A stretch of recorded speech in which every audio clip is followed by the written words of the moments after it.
Hello and welcome to the English Lesson Cafe podcast, where you can listen in on our conversations to improve your English. My name is Mark and I'm here with my wife. My name is Hillary. We are back again with more of our daily life conversations to help you learn as you listen.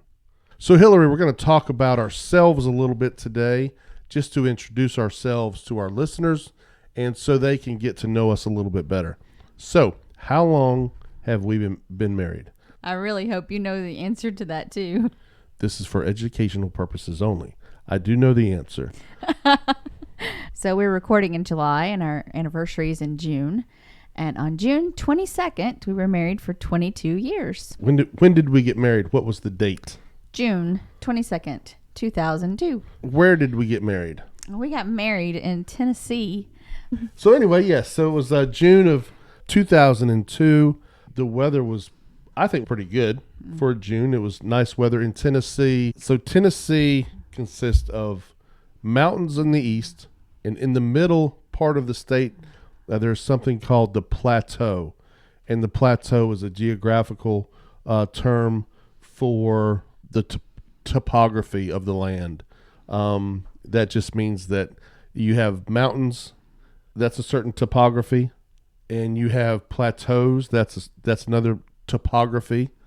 You have a coastal area, that's a topography. So a plateau is not as tall as a mountain, and it's not as low as a plain or a coastal region, or like you would think of farmland. A plateau is not flat, but it's flatter than a mountain is. So we lived on what was called a plateau. Therefore, our elevation was a little higher, and it typically allowed for cooler weather in early summer. In the winter, we would get snow when other people would not get snow. Anyway, so yeah, it was decent weather. It was nice. And we didn't have air conditioning in the church. And so there were fans, but I did not hear one person complain about being too hot. I was in a wedding dress and I wasn't too hot. You were in a suit and you weren't too hot. So, and then when we went outside, it still wasn't too bad. When we went outside to greet the guests and get pictures and everything, it still was nice. It was just good weather. And it was sunny, so that made it nice. We didn't have to worry about rain or anything. Yeah, it was really nice. And that's true. We used fans because we did not have air conditioning. Honestly, throughout the summer, there were certain times where an air conditioner would be really, really nice and useful. But we did, even in our house, we had a lot of windows, and we used fans to stay cool. And sometimes it was hot. It was only hot for a shorter portion of the year than it is in most places where we've lived. It was a nice ceremony as well, wedding ceremony. Can you describe what ceremony means? Ceremony is a special celebration of something that's not usual. Like, you wouldn't have a ceremony for Christmas, but you have a ceremony for a wedding, or you have a ceremony even for a death. When someone passes away, you would have a ceremony for that. So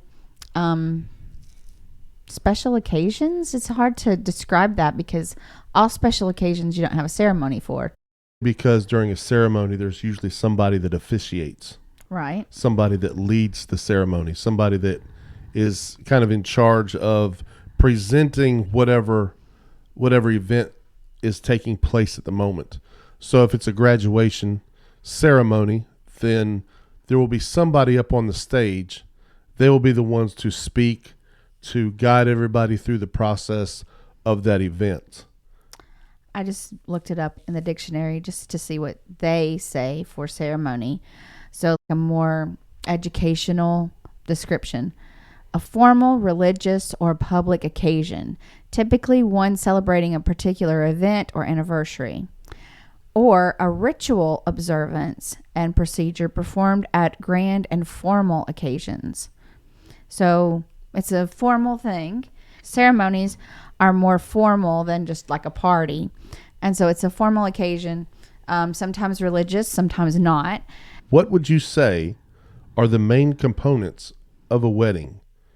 And I'm thinking in terms of, if you were to section out portions of the wedding leading up to the actual wedding, and what's some of the vocabulary we would use for these events that are associated with the wedding? I'm hoping that I've understood you correctly. Are you talking about like rehearsal? There you go. That's right. So you have a wedding rehearsal to practice before the actual ceremony so that everybody knows where they're supposed to be. Everybody knows the kind of general plan of what's going to be happening. And then you have the actual ceremony. Usually a rehearsal is done maybe a day before, or even if you have an afternoon wedding, it might even be done in the morning, and then the ceremony later that day. Is a rehearsal something that's only for a wedding, or can you have a rehearsal for other occasions, for other ceremonies? A rehearsal is a practice for just about anything. When I think about rehearsal, my first thought isn't a wedding. When I think about rehearsal, I think about like something you do on the stage, a play, and that's a word that has so many meanings. So a play, something at the theater, you do a rehearsal before you do the actual play at the theater. You know, out of my 51 years of being here on this planet, maybe this is the first time that this has really crossed my mind. Why is it not called a pre-rehearsal? It's something that takes place before the event. Mm-hmm. But when we think of we think of something you do again. But this is doing this before the event. So anyway, sometimes we may want to understand a word. And sometimes the best way to understand the word is to break it down in its different parts. Mm-hmm. The parts being the root word. Right. Parts being the prefix, suffix. And the suffix. So rehearsal is kind of strange. Because is the prefix. Right. And usually means to do again. Like we have to redo our homework. We have to redo the schedule. Yeah. That would mean you do it again. So I'm not sure. That's a good question. I had not thought about it either. And this is where language is very interesting, even with English speakers. There's different aspects and nuances with language vocabulary that kind of makes you scratch your head at times. I tell all of my students it must be so difficult to learn English because our rules are not steadfast. Our rules do not continue through everything. Like we just mentioned, re does not always mean do over again. Pre means to do it before, but we don't use pre for this. And so it's just very interesting. Like we just mentioned the word play. Play has many meanings. You can play ball. You can go outside to play. You can be in a play. There's so many meanings of words. It must be so difficult. It's very interesting how the English language is what it is. Yeah, I agree. And even though it seems like we kind of went off topic with this, sometimes in these podcasts, we may talk about the different aspects of English and maybe kind of the idiosyncrasies of the language. And then, of course, we get back to the topic. I think that's common. I don't think that's something that's unusual. I think in many conversations that you have on a daily basis with me or anybody else, that people go off topic and then they come back. So I don't think that's atypical of a normal daily conversation. Yeah. I know for a fact that I do that a lot. So, and that's good practice as you progress in your English. It's good to be able to transition from one thought or one topic into going off topic for, a couple minutes.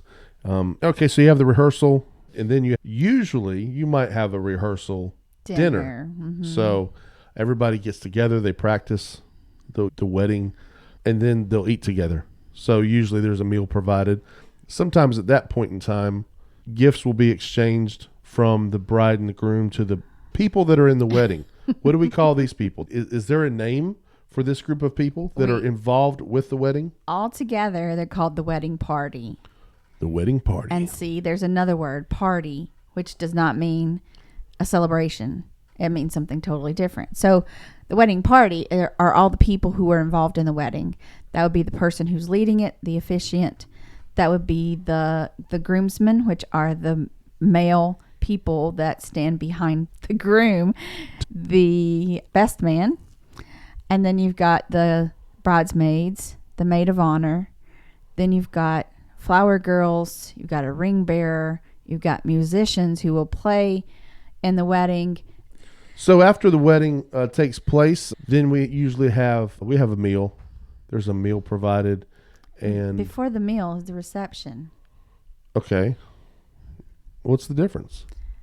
The difference is that we don't eat during the reception. The people come by and they congratulate you and they tell you how wonderful you are and they hug you. Okay, And so a lot of times that can be, for our wedding, it wasn't a big to do. People just came by and talked to us. We stood there and waited for them to come to us. But in other situations that we've been to, the reception will be held at a big hall, a big building that's decorated up. And then the bride and groom make their great entrance and everybody's clapping. And it's like a big to do.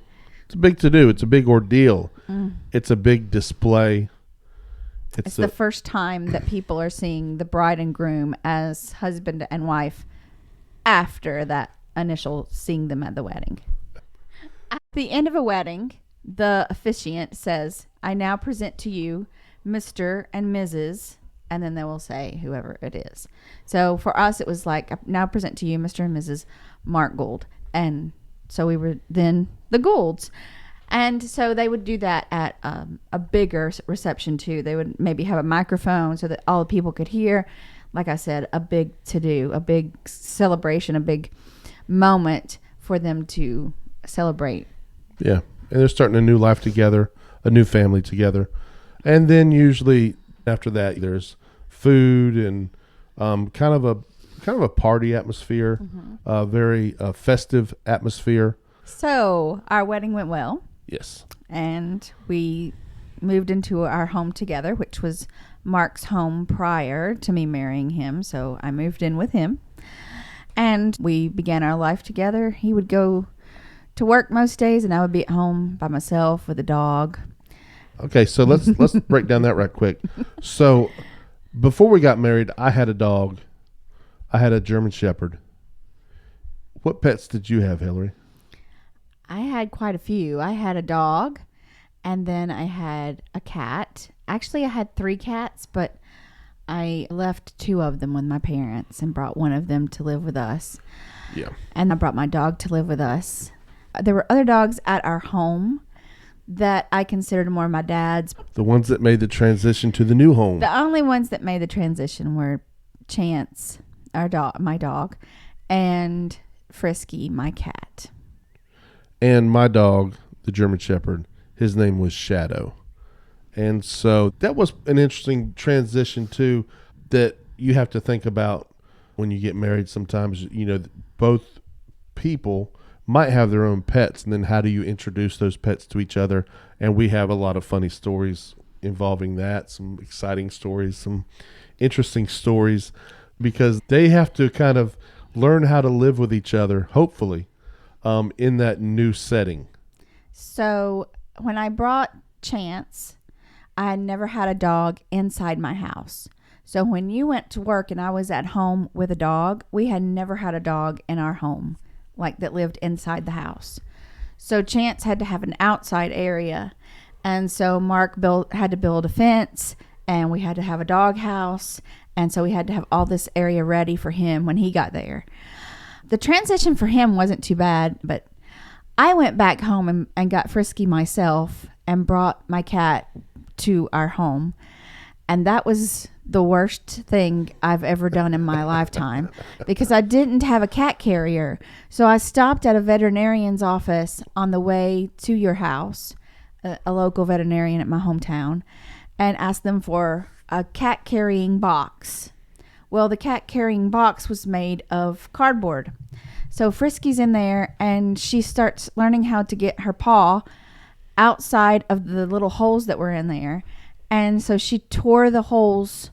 She eventually tore the holes big enough that she just pushed herself out. So I had nothing else to carry her in.